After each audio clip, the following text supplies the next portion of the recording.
پہلے خلیفہ کے مخالفین کہتے ہیں جی وہ منکرین زکات، مسلمہ کذاب کے ماننے والے، مرتد، سیدھا مرتد لفظ بولتے ہیں، ٹھیک ہے جی۔ دوسرے خلیفہ کے مخالفین کہتے ہیں رومنز اور پرشینز کافر۔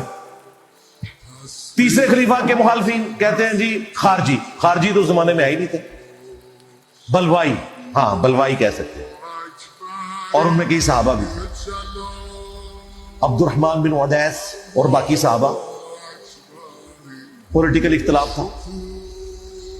چوتھے خلیفہ کے مخالفین اب ان کو ہاتھ پاؤں پڑ جاتے ہیں، کہتے ہیں جی یہ باتیں نہیں کرنی چاہیے، ان کا آپس کا اختلاف تھا۔ واہ، نالی حدیث بھول گئے، علیکم بسنتی وسنت الخلفاء الراشدین المہدیین۔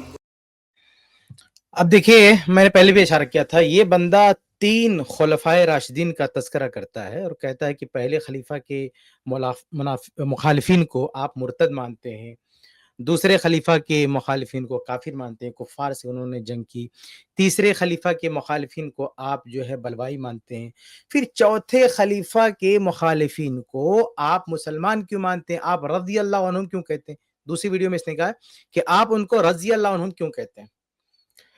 اب یہاں پہ 2 باتیں میں کہوں گا۔ سب سے پہلی بات یہ کہ چوتھے خلیفہ کے مخالفین میں تمہیں اس علی مرزا کو صرف رضی اللہ عنہم کیوں دکھائی دیتے ہیں، خوارج کیوں نہیں دکھائی دیتے ہیں؟ چوتھے خلیفہ کے مخالفین میں یہ خوارج کیوں نہیں دکھائی دیتے؟ خود علی رضی اللہ تعالیٰ عنہ نے اپنا مخالف کس کو کہا ہے؟ علی رضی اللہ تعالیٰ عنہ۔ دیکھیں صحیح مسلم کی ایک روایت میں آپ کے سامنے پیش کرتا ہوں، صحیح مسلم کی روایت ہے کہ صحیح مسلم حدیث نمبر 1066 علی رضی اللہ تعالیٰ عنہ اپنے لشکر کو، اپنی فوج کو نصیحت کرتے ہیں، خطاب کرتے ہیں اور کہتے ہیں کہ فَتَذْهَبُونَ إِلَى مُعَاوِيَةَ وَأَهْلِ الشَّامِ، کہ تم لوگ معاویہ اور اہل شام سے لڑنے کے لیے تیار رہتے ہو۔ کہہ رہے ہیں کہ تم لوگ معاویہ اور اہل شام سے لڑنے میں بڑی دلچسپی دکھاتے ہو، اور تَتْرُكُونَ هَؤُلَاءِ يَخْلُفُونَكُمْ فِي ذَرَارِئِكُمْ وَأَمْوَالِكُمْ، اور ان لوگوں کو تم چھوڑ دیتے ہو، یعنی خوارج کو، جو تمہاری دولت لوٹیں گے، تمہارے بچوں کو قتل کریں گے، جو خون خرابہ کریں گے، لوٹ مار کریں گے، ان کو تم چھوڑ دیتے ہو۔ اب علی رضی اللہ تعالیٰ عنہ خون خرابہ کرنے والا کس کو بول رہے ہیں؟ خوارج کو بول رہے ہیں۔ لوٹ مار کرنے والا کس کو بول رہے ہیں؟ خوارج کو بول رہے ہیں، اور کہہ رہے ہیں کہ معاویہ اور اہل شام سے تم لوگ لڑنے کے لیے تیار ہے، تو ارے یہ اس قابل ہیں کہ ان سے لڑا جائے۔ تو آپ بتائیے کہ علی رضی اللہ عنہ صحیح مسلم کی روایت کے مطابق سب سے بڑا مخالف اپنے کس کو بول رہے ہیں؟ خوارج کو بول رہے ہیں۔ صرف یہی نہیں بلکہ حدیث پڑھ پڑھ کے، حدیث انہوں نے بیان فرمائی اللہ کے نبی صلی اللہ علیہ وسلم کی، جس میں فضیلت تھی خوارج سے قتال کرنے والوں کی، اور پھر کہا کہ واللہ انی لارجو ان یکون ہؤلاء القوم، کہا کہ مجھے امید ہے کہ یہ وہی لوگ ہیں جن سے لڑنے کا حکم دیا گیا ہے، فانہم قد سفکوا الدم الحرام، کیونکہ یہ خوارج وہ لوگ ہیں جنہوں نے ناحق خون بہایا ہے، وَأَغَارُوا فِي سَرْحِ النَّاسِ، لوگوں کی چراگاہوں پر حملہ کیا ہے اور لوٹ مار کیا ہے، فَسِيرُوا عَلَى اسم اللہ، اللہ کا نام لے کر چلو۔ اب دیکھیے علی رضی اللہ تعالیٰ عنہ اپنا مخالفین اور سب سے بڑا مخالف خوارج کو بتا رہے ہیں، ان کو خون خرابہ کرنے والا قرار دے رہے ہیں، انہیں لوٹ مار کرنے والا قرار دے رہے ہیں، اور پھر اہل شام معاویہ کا ذکر بھی کر رہے ہیں اپنے ساتھیوں کے سامنے کہ تم لوگ ان سے لڑنے میں دلچسپی دکھاتے ہو، جبکہ یہ لوگ وہ ہیں جن کے تعلق سے فضیلت ہے لڑنے کی۔ حالانکہ معاویہ اور اہل شام رضی اللہ، معاویہ رضی اللہ عنہ اور اہل شام، ان سے لڑنے کے بارے میں کوئی فضیلت کی بات علی رضی اللہ تعالیٰ نے بیان نہیں فرمائی، کبھی نہیں بیان فرمائی، نہ لڑائی سے پہلے نہ لڑائی کے بعد۔ حالانکہ سنن نبی داؤد کی روایت ہم بار بار پیش کر چکے ہیں کہ ان سے پوچھا گیا کہ یہ آپ کی رائے ہے، آپ کا اجتہاد ہے یا اس بارے میں کوئی نص ہے آپ کے پاس؟ انہوں نے کہا نہیں، ہمارا اجتہاد ہے، جبکہ خوارج سے لڑنے جا رہے ہیں تو باقاعدہ حدیث پیش کر رہے ہیں، حدیث رسول پیش کر کے اس سے استدلال کر رہے ہیں کہ اس حدیث کی بنا پر ہم لڑنے جا رہے ہیں اور ہمیں یہ فضیلت حاصل ہوگی۔ لیکن معاویہ اور اہل شام سے لڑائی کے وقت وہ کوئی حدیث نہیں پیش کر رہے ہیں، کسی حدیث سے استدلال نہیں کریں، بلکہ لڑائی کے بعد علی رضی اللہ تعالیٰ عنہ کو پچھتاوا ہو رہا ہے۔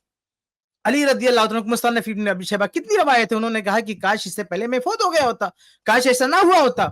اور اس لڑائی سے عبداللہ بن عباس رضی اللہ تعالیٰ عنہ بھی علی رضی اللہ عنہ کو روکتے ہیں، ان کے بیٹے حسن رضی اللہ عنہ بھی روکتے ہیں، اور بالآخر خود علی رضی اللہ تعالیٰ عنہ بھی لاسٹ میں، آخر میں ان کو پچھتاوا ہوتا ہے کہ ایسا نہیں ہونا چاہیے تھا, اور خود کہتے بھی ہیں کہ اس کا حساب مجھے اور معاویہ کو دینا پڑے گا.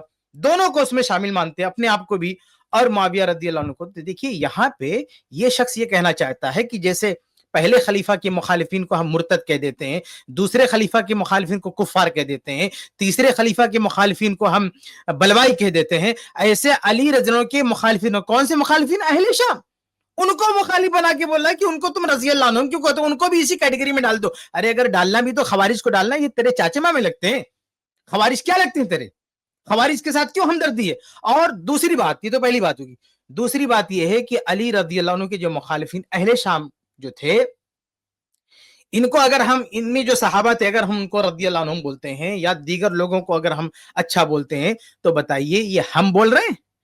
تمہیں پرابلم کہ یہ تو خود علی رضی اللہ تعالیٰ عنہ نے کہا نا. اس شخص نے خود ریسرچ پیپر جو لکھا ہے اس میں مصنف ابن ابی شیبہ سے روایت نقل کی ہے کہ علی رضی اللہ تعالیٰ عنہ کہتے ہیں کہ ہمارے مقتولین, ان کے مقتولین سب جنت میں. اب بتائیے جب خود علی رضی اللہ عنہ اپنے ان مخالفین کو جنتی بول رہے ہیں, صحابہ کو صحابی بول رہے ہیں, ان کے دین اور عقیدے کی گواہی دے رہے ہیں, تو تجھے کیا حق پہنچتا ہے کہ ان کو جا کے جو تینوں خلیفہ کے مخالفین ہیں, مرتدین, کفار, بلوائی, ان کی کیٹیگری میں کیوں پہنچا رہا ہے بھائی ان صحابہ کو اور ان تابعین کو؟ یعنی یہ جو جنگ صفین میں یا جنگ جمل میں جو صحابہ تھے, اس میں کئی بعض صحابہ تھے مبشر بالجنت ہے, جنتی صحابی ہیں, طلحہ رضی اللہ عنہ, اما عائشہ رضی اللہ عنہ, زبیر رضی اللہ عنہ, اور خود معاویہ رضی اللہ عنہ, ان کے بارے میں بھی جنت والی حدیث صحیح بخاری کی حدیث ہے, ان کے لیے بھی جنت کا کی بشارت ملتی ہے. تو یہ جنتی صحابہ ہیں رضی اللہ عنہم ہیں, اور دوسرے نیک لوگ بھی اس میں ہیں, اور علی رضی اللہ عنہ بھی ان کا یہ مقام سمجھتے ہیں, ان کو مسلمان مانتے ہیں, ان کو حتیٰ کہ یہاں تک کہتے ہیں کہ وہ جنت میں ہوں گے انشاءاللہ. تو اس شخص کو کیا پڑی ہے کہ انہی اہل جمل, انہی اہل شام کو ان کا مخالف بتا رہا ہے, اور کہہ رہا ہے جیسے تین خلیفہ کے مخالفین کو تم شمار کرتے ہو, ایسے ہی ان کے مخالفین کو بھی شمار کو. ہم کہتے ہیں کر لے شمار بھائی, لیکن خوارج کو کرنا, صحابہ کو کے بیچ میں لا رہا. تو علی رضی اللہ عنہ کے دو لوگ تھے, دو گروہ تھا نا جو مخالف تھا, ایک جو صحابہ تھے ان کے ساتھ جو مسلمان تھے, اور دوسرے جو خوارج تھے جن کے ساتھ کوئی صحابی نہیں تھا, جو خوارج تھے کوئی صحابی نہیں تھا ان کے بارے. اور ان سے قتال پر علی رضی اللہ عنہ حدیث پیش کر رہے تھے, ان کے قتال کے بعد سجدہ شکر کیا, مطلب خوش ہوئے ان سے قتال کرتے ہوئے, اور اس لڑائی سے پوری امت میں کسی کو اختلاف نہیں تھا.